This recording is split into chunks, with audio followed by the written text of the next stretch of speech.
పోతులూరి వీరబ్రహ్మంగారి జీవిత చరిత్ర దశమాధ్యాయము. శ్రీ బ్రహ్మంగారి పుష్పగిరి అగ్రహార సందర్శనం.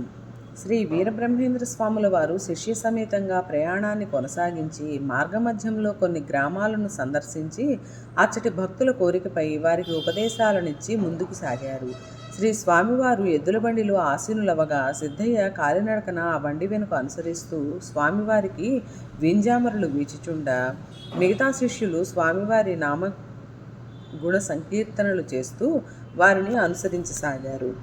అలా బ్రహ్మంగారిని అనుసరిస్తున్న వారిలో కొందరు వేదాధ్యయన పండితులు కాగా మరికొందరు శ్రీ బ్రహ్మంగారి 32 బిరుదులను ఒక్కొక్కరు ఒక్కొక్క బిరుదును పట్టుకొని ఆ బండి ముందు నడుస్తుంటే సాక్షాత్తు పరమాత్ముడే వస్తున్నాడా అన్నట్లుగా ముందుకు సాగుతోంది ఆ ప్రయాణం. అలా ప్రయాణించి వారు పుష్పగిరి అగ్రహారాన్ని చేరుకున్నారు. ఆ పుష్పగిరి అగ్రహారంలోకి ఊరేగింపు ప్రవేశించగానే శిష్యులు శ్రీ బ్రహ్మంగారి బిరుదములు బిగ్గరగా ప్రకటిస్తూ శ్రీ శ్రీ శ్రీ శ్రీ మద్విరాట విశ్వకర్మ శ్రీ పోతులూరి వీరబ్రహ్మేంద్ర స్వాముల వారికి జై అని జయ జయధ్వానాలు చేస్తూ ముందుకు నడవసాగారు.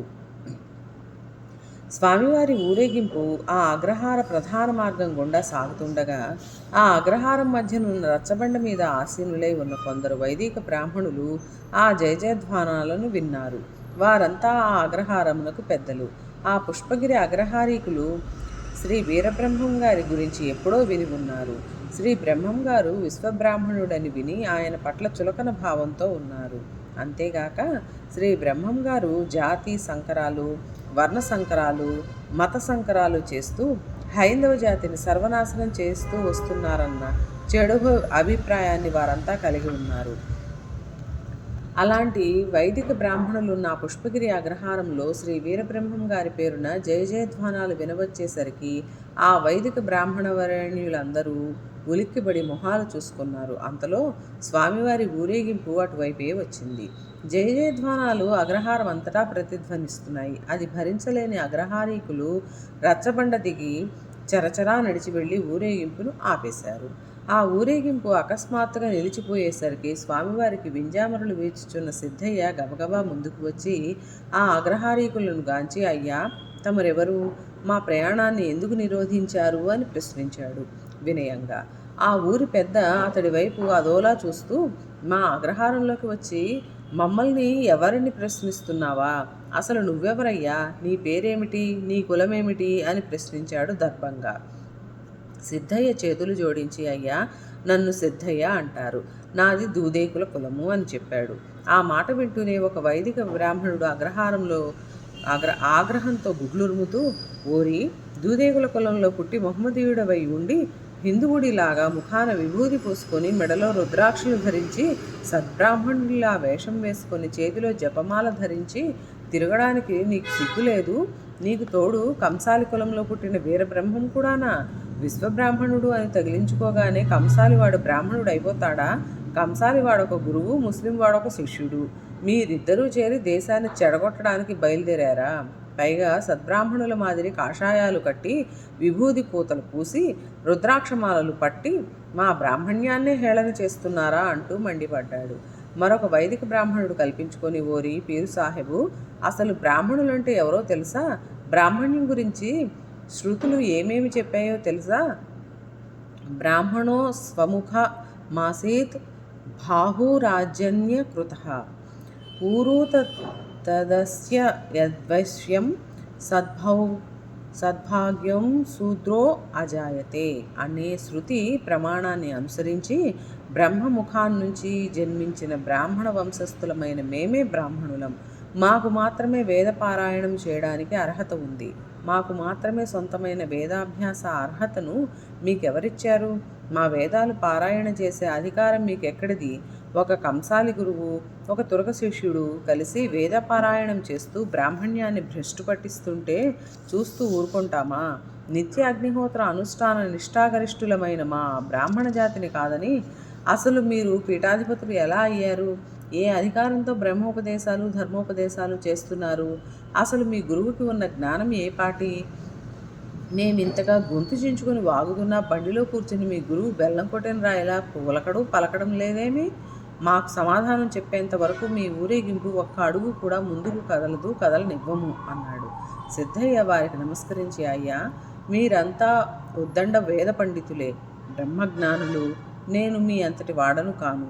మీకున్న వేదశాస్త్ర పరిజ్ఞానంలో శతసహస్ర పరిణామం అంత జ్ఞానం కూడా నాకు లేదు. కానీ మీరు వేద ప్రమాణంగా భావించే శృతి యందు ఇలా ఉంది: బ్రాహ్మణ క్షత్రియో వైశ్యో శూద్రో చండాల ఏవచ దృఢాభ్యాసే కరో నిత్యం పునర్జన్మనే విద్యతే. అంటే బ్రాహ్మణ క్షత్రియ వైశ్య శూద్ర చండాల కులములో పుట్టిన వారు ఎవరైనా దృఢనిష్టాగరిష్ఠుడై అభ్యాసంతో భగవంతుని స్మరణ సంకీర్తన సాన్నిహిత్యాన్ని పొందినట్లయితే అట్టి వానికి పునర్జన్మ ఉండదు అని మీరు చెప్పిన శృతే బోధిస్తోంది. అందుచేత 4 వర్ణముల వారికి వేద పారాయణ చేయడానికి భగవదోపాసన అర్హత అధికారము కలదు. ఇది వేద ప్రమాణము అని చెప్పాడు. సిద్ధయ్య మాటలకు మరింత కోపోద్రిక్తులైన అగ్రహారీకులు పెద్దగా రెంకెలు వేస్తూ, ఓయి వీరబ్రహ్మం, ఓ విశ్వబ్రాహ్మణ గురువరేణ్య, బయట ఇంత రగడ జరుగుతుంటే మృత్యులా బండిలో ముడుచుకుని కూర్చుంటావా? రా, కిందకి దిగు. బ్రాహ్మణముఖ సంజన్నిత వంశీయులమైన మాకు గాక తక్కిన వర్ణముల వారికి వేదపారాయణ చేయుటకు అధికారం ఎక్కడిదో చెప్పు. ఆ అధికారం ఎవరిచ్చారో చెప్పు. చెప్పనిదే ఈ బండి అడుగు కూడా ముందుకు కదలదు. నీ మర్యాద దక్కదు అని చిందులేశారు. అంతవరకు ఆ వివాదాన్ని ఆలకిస్తూ మౌనంగా ఉన్న బ్రహ్మం గారు మందహాసం చేసి, ఓ మహాపండితులారా, వేదశాస్త్ర పారంగతులారా, మీ వాదాలను మేము విన్నాము. మీ పాండిత్యాన్ని ప్రజ్ఞానాన్ని గ్రహించాము. ఇది మీ అగ్రహారం. దీనిని దాటి ముందుకు పోవాలంటే మాకు మీ అనుమతి తప్పనిసరి. అందుకోసమైనా మీ సంశయాలకు సమాధానం ఇస్తాము. మీరు సంతృప్తి చెంది అనుమతించాకే ముందుకు ప్రయాణిస్తాము. వేద బ్రాహ్మణులారా, ఇక వినండి. మీరు నిరంతరం అభ్యాసం చేస్తున్న శృతి ఏమని చెప్పింది? బ్రాహ్మణో స్వముఖామాసీత్ బాహురాజన్య కృతః ఊరూతదస్య యద్వైశ్వ్యం సద్భాగో శూద్రో అజాయత. శృతిని అనుసరించి బ్రాహ్మణో స్యముఖ మాసీత్ అంటే బ్రాహ్మణులు అనేవారు ముఖము నుండి పుట్టినవారు అని స్థూలార్థం. కానీ పరమార్థాన్ని గ్రహించినట్లయితే బ్రహ్మముఖము నుండి బ్రాహ్మణులు జన్మించినందున వారి మూల పురుషుడు బ్రహ్మ. ఆ బ్రహ్మ విష్ణువు నాభికమలమునందు పుట్టాడు. పుష్పమునందు పుట్టిన మీ మూల పురుషుడు బ్రహ్మకే బ్రాహ్మణత్వం లేదు. అతడికి లేని బ్రాహ్మణత్వం మీకు ఎక్కడి నుండి వచ్చింది? మీరెలా బ్రాహ్మణులు అయ్యారు? విష్ణు పాదముల నుండి పుట్టిన గంగ సమస్త ప్రపంచాన్ని పునీతం చేస్తుంటే ఇట్టి క్షుద్రభావాలు కలిగిన మీరు ఆ పుణ్యగంగలో మునిగి ఆమెకు శూద్రత్వాన్ని అంటగడుతున్నారు. ఇట్టి మీరా బ్రాహ్మణులు? ఇక బాహురాజన్య కృత అంటే భుజముల నుండి జన్మించిన వారు కనుక క్షత్రియులు అని కదా మీ భావం. ఆ క్షత్రియులలో సూర్య చంద్ర వంశీయులనే 2 వంశములు వారు ఉన్నారు. వారిలో సూర్యవంశీయులకు మూల పురుషుడు సూర్యుడు.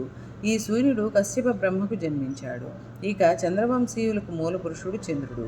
అత్రి మహామునికి జన్మించినట్లు మీరు చెప్పిన వేదాలు శృతులే వెల్లడిస్తున్నాయి. ఈ సూర్యచంద్రులు ఎవరి భుజాల నుంచి పుట్టినవారు కానప్పుడు వారి వంశంలో పుట్టినవారు బ్రహ్మభుజముల నుండి పుట్టినవారు ఎట్లవుతారు? వీరిని క్షత్రియులు అని ఎట్లు భావిస్తారు? ఇట్టి క్షుద్రభావం కలిగిన మీరు బ్రహ్మజ్ఞానులు, వేదజ్ఞానులు, బ్రాహ్మణులు ఎట్లవుతారు? విశ్వం నారాయణం దేవం అంటే ఈ సువిశాల విశ్వమే విరాట్ స్వరూపుడైన భగవంతుడైన నారాయణునికి దేహము. అట్టి దేహమునందు ప్రధానమైనది ముఖము కనుక ఉత్తమము. మధ్యమములు భుజములు, అధమములు ఊరువులు, అధమాధములు పాదములు. ఈ దేహమునందు గల శిరస్సు జ్ఞానమునకు నిలయము. భుజములు రక్షకములు, ఊరువులు ఆధారములు, పాదములు భారము వహించునట్టివి. దేహములోని ఈ 4 భాగముల వంటి వాటి కర్తవ్యములను సక్రమంగా నిర్వర్తించినప్పుడే ఆ దేహము సురక్షితముగా దేహము అని పేరిట విలసిల్లుతుంది. జ్ఞానానికి నిలయమైన శిరస్సు కానీ, రక్షకములైన బాహువులు కానీ, ఆధారములైన ఊరువులు కానీ, అధమాధమమైన పాదాలు లేకుండా ఈ భూమి మీద నిలవగలవా? సంచరించగలవా? పాదాలకు శూద్రత్వాన్ని ఆపాదించి వాటిని నరుక్కునే బ్రాహ్మణ వరేణ్యులు ఎవరైనా ఉన్నారా? కనుక అన్ని అంగములు కలిస్తేనే దేహమైనట్లు అన్ని వర్ణములు కలిస్తేనే అది విశ్వం అవుతుంది. అట్టి విశ్వమునే విశ్వం నారాయణం దేవం అని ప్రవచించింది శృతి. అజ్ఞానములో పడి ఉండటమే శూద్రత్వం. అట్టి అజ్ఞానాన్ని వదిలించుకొని జ్ఞానాజ్ఞానములను గ్రహించి జ్ఞానాన్ని పొందటమే బ్రాహ్మణత్వము. బ్రాహ్మణులకు భేదము జ్ఞానమే కానీ జన్మ కాదు.